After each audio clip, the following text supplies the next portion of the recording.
omuntu omubi,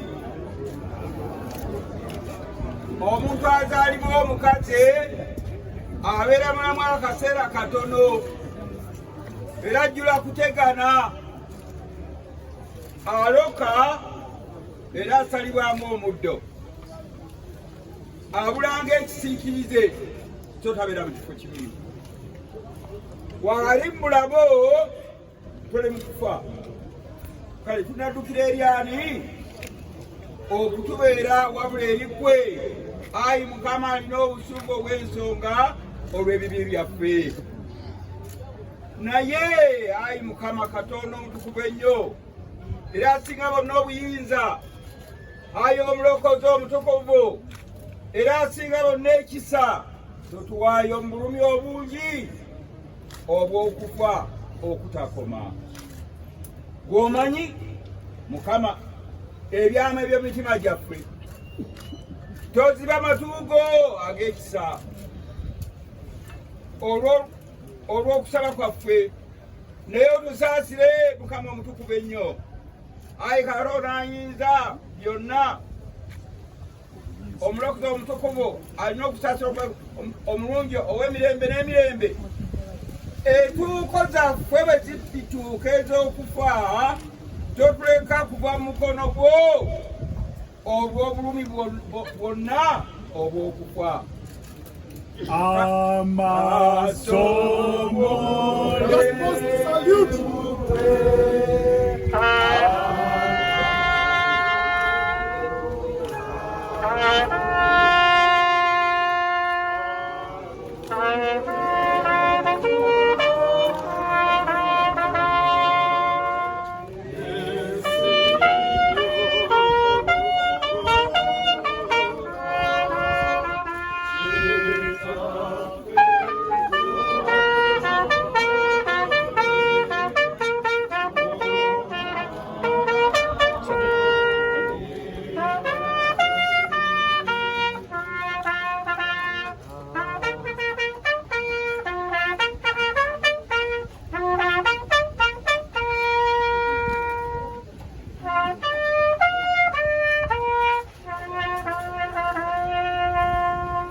Kale amaze omulimu gwe, amaze omulimu gwe, alwanya olutalo lwe, afudde mu mayengo, yesimye okuwongoka. Kitaffe tuwayo gy'oli, omwana wo yeebase. Ekisembayo naffe abasigaddewo, naffe abasigaddewo tulina nnyo essuubi okulaba Yesu olunaku olw'ekyesa. Kitaffe tuwayo gy'oli, omwana wo yeebase. Abooluganda, kubanga Katonda ayinza byonna ayagadde olw'ekisa kye kingi okutwala owuwe obulamu bw'oluganda mukadde waffe buli omu nga wabadde amuyita RT.REV.SAMUEL BALAGADDE Ssekadde omwagalwa awummudde. Kyetuva tuteeka omubiri gwe mu ttaka ettaka mu ttaka, evvu mu vvu, enfuufu mu nfuufu, nga tusuubira nga ne tubuusabuusa, nga tutegeredde ddala nga tuliraba okuzuukizibwa eri obulamu obutakoma ku bwa Mukama waffe Yesu Kristo, aliwaanyisa emibiri gyaffe egitali gya kitiibwa, ng'amaanyi g'amangi agakola bwe gali agalimuyinzisa okwejeemululira ebintu byonna. Nawulira eddoboozi eriva mu ggulu nga liŋŋamba nti, wandiika nti, baweereddwa omukisa abafu abafiira mu Mukama waffe okutanula leero, weewaawo bw'ayogera omwoyo bw'ayogera bamulemu okutegana kwaabwe. Ayi Mukama otuddiremu, ayi Mukama otuddiremu. Kitaffe ali mu ggulu, erinnya lyo litukuzibwe, obwakabaka bwo bujje, ebyoyagala bikolwe mu nsi nga bikolebwa mu ggulu. Tuweerera leero, tusinga obulamu bwaffe, abatusinga batoona, totwala mu kukemebwa, naye tokole mu bubi. Amiina. Ayi Katonda ayinza byonna, emyoyo gy'abo abafiira wano Mukama waffe gy'oli babalamu, era emyoyo gy'abo abakkiriza bwe gimala okuva mu kuno gibeera naawe nga gisanyuka. Tukwebaza nnyo kubanga oyagadde okulokola oluganda ono RT.REV.SAMUEL BALAGADDE Ssekkadde mu nnaku ez'ensi eno ey'ebibi. Tukwegayirira oyagale olw'ekisa kyo ekirungi okutuukiriza amangu omuwendo gw'abalonde bo n'okwanguyaako obwakabaka bwo.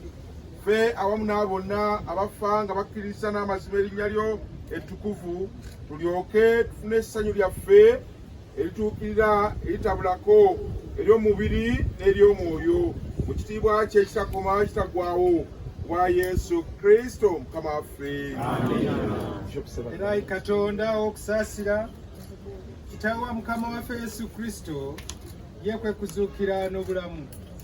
Buli akkiriza oyo aliba mulamu newankubadde ng'afudde, na buli mulamu amukkiriza talifa emirembe n'emirembe. Era yatuyigiriza mutumwa omutukuvu Pawulo obutanakwaliranga abo abebakira mu ye ng'abatalina ssuubi. Tukwegayirira n'obuwombeefu, ayi Kitaffe, okutuzuukiza ffe mu kufa kw'ebibi eri obulamu obw'obutuukirivu. Bwe tuliva mu bulamu buno, tuwummulire bwetyo mu ye nga bwe tusuubira mukadde waffe n'oluganda RT.REV.SAMUEL BALAGADDE Ssekkadde bw'awummudde. Era mu kuzuukira kw'abantu bonna ku lunaku olw'enkomerero, tulabikenga abasiimibwa mu maaso go.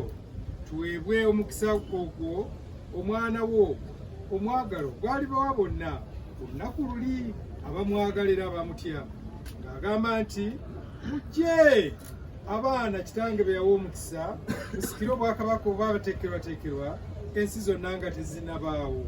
Otuwe ebyo tukwegayiridde, ayi Kitaffe, okusaasira kwonna obwa Yesu Kristo omuwolereza era omununuzi waffe. Ffenna awamu ekisa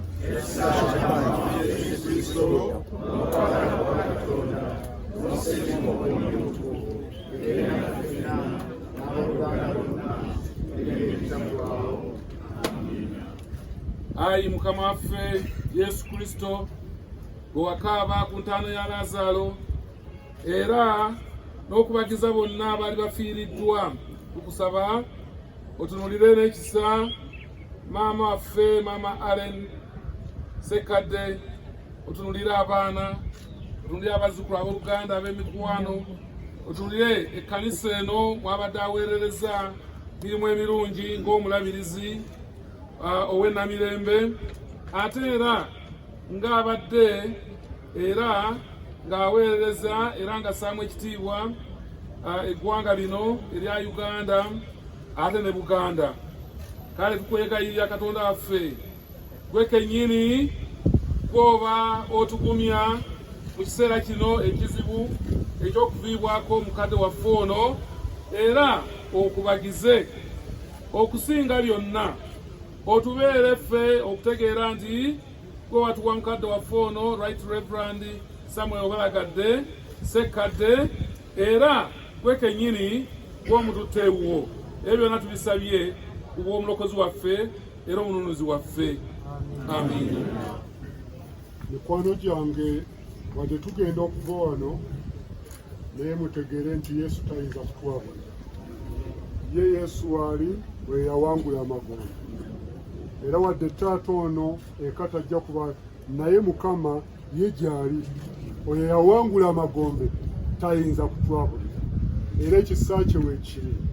Era njala okubagumya n'ebigambo ebyo nti nayimusa amaaso gange eri ensozi okubeera kwange kulivaawa. Okubeera kwange kuva eri Mukama eyakola eggulu n'ensi. Era n'emirembe gya Katonda egisingira ddala okutegeerwa kwonna gikume emitima gyammwe n'amagezi gammwe. Wadde embeera efaanana bw'eti, wadde taata Sekkadde taliiwo, wadde ebifaanana bitya, temuvanga mu kumanya Katonda Kitaffe n'Omwana we Yesu Kristo n'omukisa ogutali